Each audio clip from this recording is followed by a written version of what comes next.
First, what is the ground situation there in Manipur? It's been 80 plus days. The government says the violence is slowly but surely abating. The last death, I believe, happened on the 18th of July. There have been 30,000 plus central paramilitary forces. The situation is coming back to a semblance of normalcy, and it's the government's contention that when that's happening on the ground, the opposition is actually being counterproductive by insisting that the Prime Minister come to the House and that he make a statement and that the debate follows his statement, because that is only further fueling the fires. What is the situation on the ground as you see it and as you hear it from people on the ground there? Yes.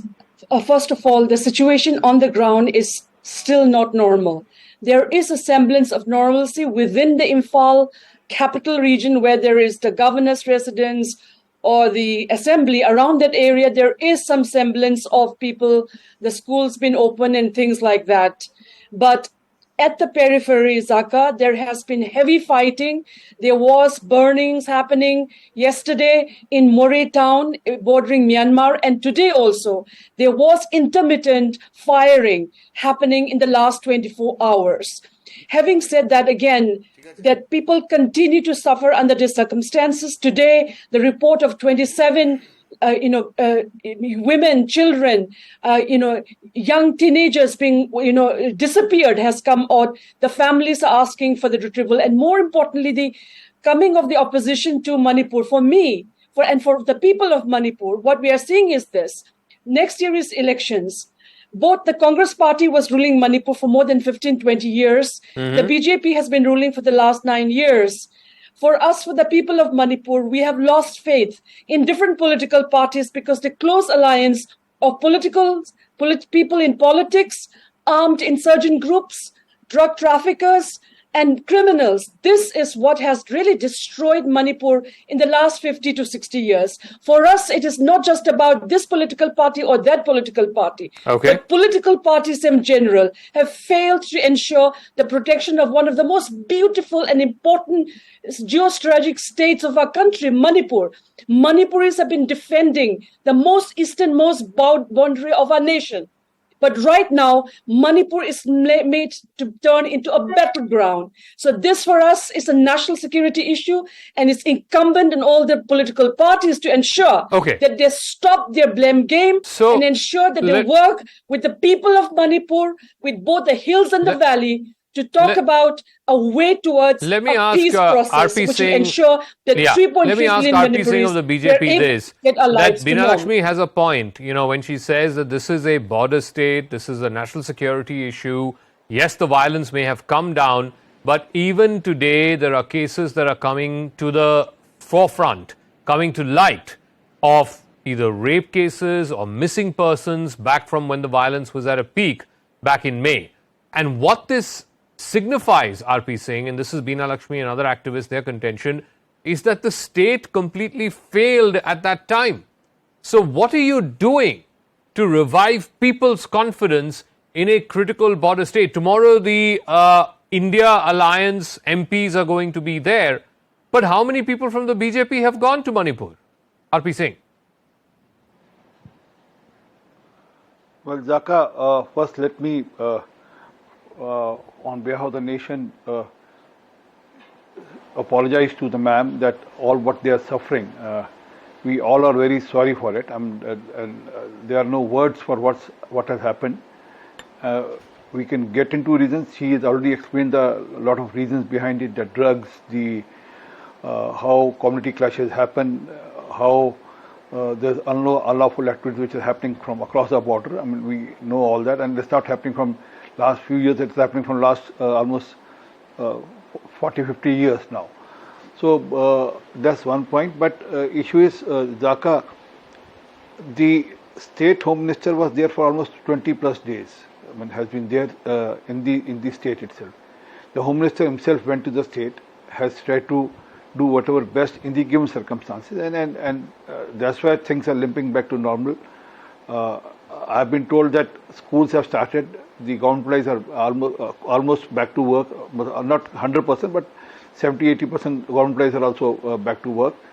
And yes, all those cases will be now taken care by the various agencies, including CBI, and then they'll be investigated by various agencies, including CBI, and ensure that whoever is at fault is booked and then taken to task. That's very clear.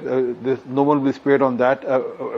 Immaterial of whatever caste, color, creed, community he belongs to, he'll be booked, and because nothing is above nation and nothing is above harmony of the state. Okay. One. Secondly, as for the political part, the opposition going there, visiting there, they have all the right to do that. But I hope they will put balm, because better would have been that they would have discussed the subject in the parliament on the invitation of the Home Minister, who is in charge of the law and order and internal security, and also in charge of the northeast states also. So better would have been that they would have discussed it in the parliament and would have brought a joint resolution.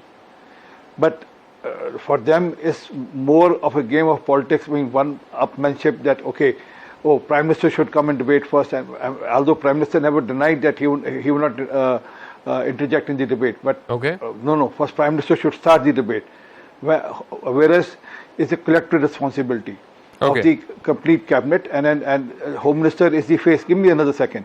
Way back in 1993, I have a document from Rajya Sabha. It was a state Home Minister who answered in the Rajya Sabha. It was not the Home Minister or the Prime Minister who answered. It was, and situation was much worse than this, what is there today. But it was a state Home Minister, and if you want me to read it, I'll read it. No, we know that information. Also, so let me ask Mahima Singh this. You know, the comparison that's being made is the last time there was a massive flare-up in Manipur. I think at that time it was between the Nagas and the Kukis. It was the junior Home Minister at that time, Mr. Rajesh Pilot, in 1993, who responded in Parliament and who also, I think, spent about 3 or 3.5 hours in Manipur. Now, the point is, compared to that, the current Home Minister, Mr. Amit Shah, has been there for 3 days. The Minister of State for Home, Mr. Nityanand Rai, was there for 22 days. The point is, the government is saying the situation on the ground is slowly but surely coming back to normal, but the opposition is hell-bent with its insistence that in Parliament the Prime Minister has to speak, he has to make a statement, the debate will only follow thereafter. You are only giving a handle to those elements who want to further foment the fires in Manipur. How do you respond to that, ma'am? जय हिंद. तुम्हारी फाइलों में गांव का मौसम गुलाबी है, मगर ये आंकड़े झूठे हैं, ये दावा किताबी है. To the BJP that is just boasting false facts here and elsewhere, I have to say, and to all the viewers, I have to say that 2 days ago, Honorable Chief Justice of India, in one of his very important orders of the day, called out the government, called out the BJP government when he said, you go on appointing committees till you get a favorable order. Zaka, one such committee was formed in Manipur also. One such committee was appointed in Manipur after the HM's Home Minister's visit on the 29th of May, which was as it is much late in the day. And in that committee, most of the appointees were unaware that they were appointed. Many of the appointees recused themselves for various reasons. Some of them cited that the government was too late in acting upon the scenario. And the governor herself, who was presiding over that committee, we heard her outcry on one of the national channels last week when she said that the central government has been apprised of the facts here and that I have not seen such violence in my life ever, and that now it is, in your hands, whatever is to be done. So that is the state of affairs. Now going forward, Zaka, the plight of the BJP MLAs is for everybody to see in Manipur.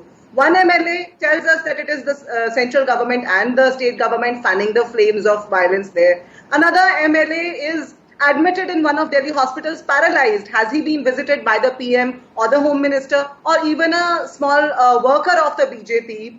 And 9 BJP MLAs came to Delhi, called upon the Prime Minister. What stopped the Prime Minister from meeting them? I mean, he goes on, state hopping and country hopping. Are we not paying enough taxes for him to visit Manipur? That is what we are asking. Infructuous efforts by the Prime Minister are being managed in the headlines by this government, whereas we, the people of India, are